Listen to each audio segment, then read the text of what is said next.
All right, this is going to be about visual organization. So how we group things and also monocular and binocular cues. We'll see how far we get with visual grouping patterns and see if I have time to fit in all the other visual cues. So fingers crossed. All right, so we've seen the word Gestalt maybe before when we did perspectives a little bit, but Gestalt is a form of, like they call it Gestalt psychology or the Gestalt perspective. It was started by a guy named Max Wertheimer, and Gestalt is German for the word like form or the whole. And so a lot of the times when we think of Gestalt psychology, people will think the whole is greater than the sum of its parts. And that's what this is. It looks at the bigger picture stuff as an explanation for behaviors in the world versus the minute details on their own. So if I asked you, why do you love your mom? You could make a list. You could list a bunch of reasons and items why you think she is great. And then if I said, oh, so that's the reason. Like that is the whole concept of explaining why you love your mom. You did it from a list, and you'd be like, no, there's more. I can't explain. It's like all of it together makes my mom and me, like, I love her because of this stuff. It's hard to explain. And that's because Gestalt would say, yeah, because there's more to it. It's about the whole picture. It's not about each individual detail on its own and collectively it makes it up. It's the whole picture is more important. So if you look at this, we could use Gestalt psychology, and most of the time when people look at this, they can see the three-dimensional cube that pops out, right? It's not really there, but you can see the cube. And that's because you're not looking at this section on its own or this little piece by itself or this one. You're not looking at the individual things. You're looking at the whole thing. Gestalt psychology, if you look at the whole thing, you see the cube. It doesn't matter if you would look at this and then this part and then this part and this part and you just add them up. It doesn't make sense. You have to look at the whole thing conceptually to get an understanding from this. And that uses Gestalt psychology.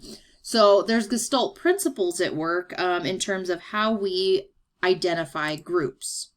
So we'll look at figure ground, which isn't really a grouping. It's more like an organizational system we use for our fields of vision. But the grouping principles include proximity, similarity, simplicity, continuity, and closure. So figure ground. This is probably your most notorious figure ground image, where you either can see like a vase or a lamp or something, right? And then you see the two faces on either side. Sure, you can see both, but you're not seeing them at the same time. You're either focusing on the vase and then that gray space is the background, or you're looking at the faces and then the black is the background. You're not looking at them simultaneously, even though it might seem like you are. You're just flipping back and forth between the faces, the vase, really, really, really fast. And so everything we look at is sorted into this figure ground position. It's whatever you're focusing on is the figure and the rest is the ground. So if we look at this, can you trust this man? If you look at it long enough, you can obviously see there's a man there. And some of you might be like, I don't know, he looks kind of shady. Well, if you tip your head to the side, you should be able to read that it says liar down the side. But when you're reading the word liar, you no longer are identifying the man's face. Sure, you know the L is his eyes, but when you focus on the word liar, when you're reading it in that moment, that instant, the face goes away and then you focus back on his face and you lose track of the word. Once again, focusing back and forth. These are really classic examples of figure ground as well. Here you can either say the outline of an old man, right? This is his head. Here's his nose and his mustache. His beard's all through here with his hair flowing in the back. And then you have like his ear, right? And then his dress collar starts. And then you even extend it off here where his arm feels like it's like hugging his coat or whatever. But then when you pull back, you can see that, oh, it's a man's face. But also there's an old man here and a woman with a baby and a dog laying in the street and some like plants blowing through the archway. And then the most famous one is probably the old lady versus the young lady. Here we have the old lady. We'll look at her first. Her eyeballs here, you have her nose, and then her mouth and her chin. She's kind of looking down. Or you have the young woman that is turned away, and this is where her like ear is. That's an eyelash and her nose. This is her cheek and her chin. And then she's got like a necklace on, right? Or a choker or something. We have these ones that look like they're running down the stairs like men or people or whatever, human creatures running down the stairs. Or you can focus on the arrows. MC Escher, back for more. He does a lot of famous drawings that have the black versus the white, and depending on which one you're focusing on, once again, figure, ground, figure, ground. And even FedEx has an example of figure ground in it. If you look between the E and the X, there is a definitive arrow, right? So you're either looking at the arrow or you're paying attention that's an E and an X, and that's just their meeting point. So figure ground, super fun, but in terms of how we organize things in our visual field or in the world around us, based on visual principles, there are a lot of different ways we do this. So the first one is proximity. Things that are near each other, we assume are grouped, right? So when I look at this, I see a paw print, and that's because this is one cluster to me, that's a cluster, this is a group, this is a group, and this is a whole group. And basically, I just kind of like assume it's one solid section, and therefore it makes a paw print. This, instead of, if you would report, hey, what do you see? I'd be like 3 columns or like 3 pairs of lines. I don't say, I see 6 lines. My brain doesn't register. Yeah, there are 6 lines, but the initial thing I think is these 2 go together, these 2 are in a group, and these 2 are in a group because they are near each other. Proximity is just nearness. So if you've ever been at like a store and people are standing too close, you shouldn't be right now, right? Social distancing, 6 feet. But prior to the situation we're in now, you would have people maybe invading your bubble at a store, and the clerk might say, oh, are you 2 together? And you'd be like, no, I don't know them, because they're standing close. They assume you guys know each other. Or if I walk down the hallway at a high school, when I see little groups of kids hanging out, I assume they're friends. I don't know. I just assume they're really close to each other, so they must be all in a group. Similarity, tendency to group stimuli that are similar. So in this very simple example, we could be like, this is a row, this is a row, this is a row, and this is a row. Or even triangles, circles, triangles. Or I could say similarity in patterns. Triangle, circle, triangle, triangle, circle, triangle, triangle, circles, triangle.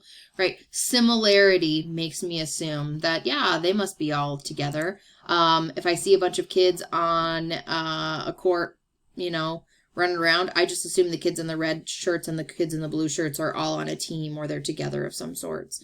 Same as if I went to a pep rally, and if the juniors were all wearing red and the seniors were all wearing yellow, and everyone had their corresponding color, I would just assume that all the yellow shirt kids must know each other and must be in a group, however that may be, whether they're friends or not.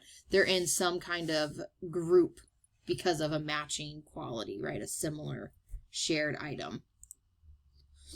Simplicity, tendency to people to organize elements in the simplest way possible. If you just look at this black shape over here and I'd said, hey, what is that shape? You'd be like, oh, it's like a circle mixed with a triangle mixed with a rectangle, right?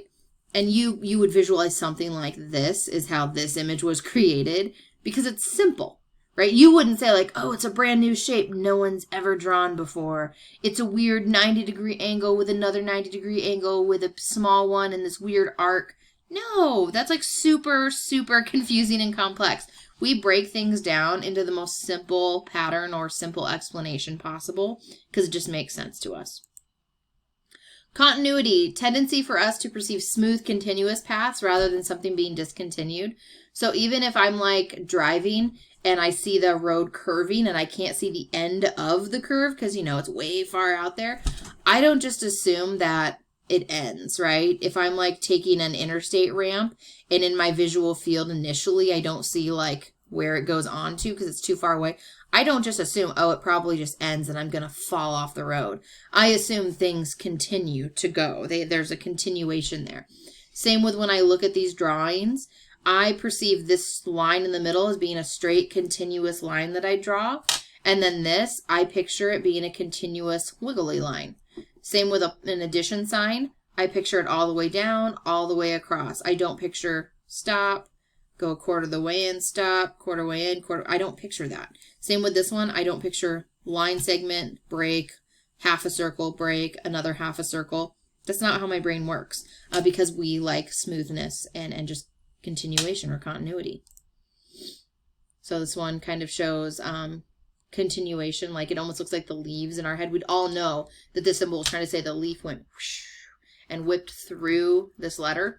And the principle of continuation makes us pick up on the fact that there's motion in the picture when there's, nothing.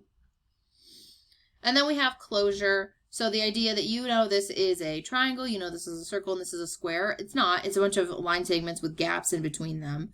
But your brain fills in the holes very, very quickly to perceive the shapes. Same with this being a panda. It's not a very detailed panda at all. It's just these black and white patches. But because you can fill in the details and where these lines are missing, it's a panda. Here we see a white square popping out. There is no white square at all.